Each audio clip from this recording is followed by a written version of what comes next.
Here's another question I want you to think about. Is cancer the great equalizer? I ask that because this killer disease affects kings and the poor alike. Britain's King Charles has been diagnosed with cancer. I'm sure you've already heard the news, but have you wondered how cancer managed to get to the British king of all the people? You know, we are often told about things to do and not to do in order to avoid cancer. Maintain a healthy BMI, avoid preservative-laden food, eat fruits, vegetables, don't smoke, exercise regularly, get hepatitis B shots. If you are a woman, get HPV shots, avoid breathing polluted air, don't overexpose yourself to the sun, drink alcohol in moderation if you must, get screened regularly. And here you have a king who is likely to have done it all, if not most things right. Charles was born into a royal family. He had staffers to ensure he eats organic, a medical team to regularly screen his health. And yet, at 75, King Charles is diagnosed with cancer. What gives? Is there no right way to prevent cancer? Is there too little information on what cancer King Charles has or how it was discovered? The British Prime Minister Rishi Sunak has told a news outlet that Charles's cancer was quote-unquote caught early. The Buckingham Palace said that one of the reasons the monarch decided to share his diagnosis was to quote-unquote assist public understanding for all those around the world who are affected by cancer. Cancer is the second leading cause of death globally. It accounts for 1 in 6 deaths globally. This is as per the World Health Organization. About 1 in 5 people develop cancer in their lifetime. About 1 in 9 men die from cancer, as do about 1 in 12 women.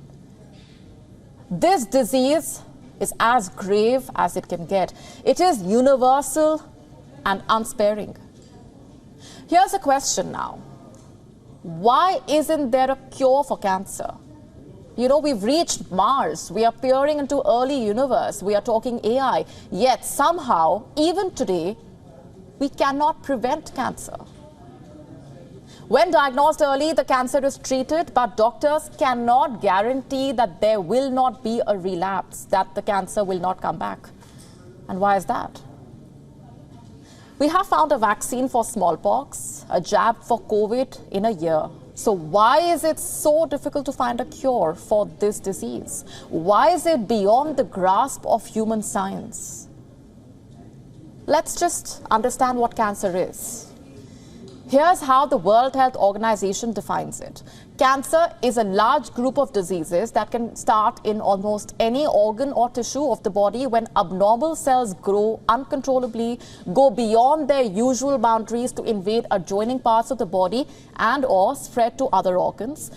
The latter process is called metastasizing and is a major cause of death from cancer. A neoplasm and malignant tumor are other common names for cancer. Back to the question of cancer cure. You see, cancer is not one disease, but an umbrella of over 200 diseases. There are different types of cancers. Lung cancer is the most common worldwide. It is followed by breast cancer, prostate cancer, stomach cancer. Within these types, every cancer is different.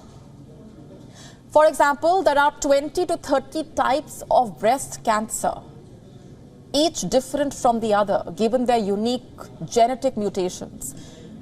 The only thing common in every cancer is that you have cells that grow uncontrollably. But drugs that work on one cancer may have no effect on another. And to top that, there is always a chance that the treatment may stop working. The DNA of each cancer cell is constantly mutating. And this allows the cancer cell to adapt and fight treatment. Yes, it is scary.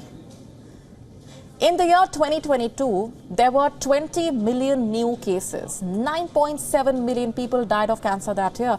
This, again, is a conservative number. What is the most vulnerable age, you ask? cancer risk increases as we age. But this does not mean that cancer is not detected in the young or that the young do not die of cancer. About 400,000 children are diagnosed with cancer each year. Every day, 42 families learn that their child has cancer. 1 in 285 children is diagnosed with cancer before her 20th birthday. This is according to American Childhood Cancer Organization. Today, more and more women in their 30s are being diagnosed with breast cancer and ovarian cancer. America's National Cancer Institute reporting that cervical cancer is the most often diagnosed in women between the ages of 35 and 44. And who is the most vulnerable to cancer? As per the textbook, it is the elderly, those who carry extra weight.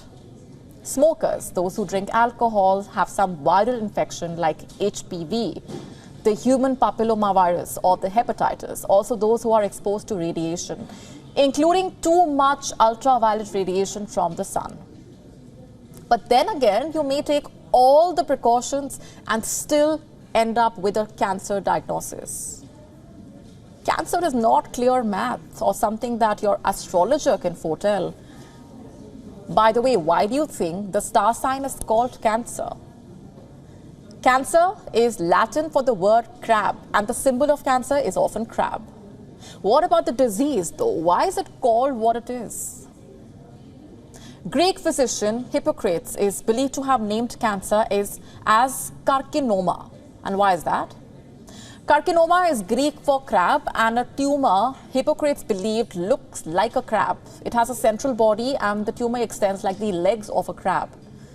So the only thing common between Cancer, the star sign, and cancer, the disease, is the shape of a crab. WION now available in your country. Download the app now. Get all the updates on the move.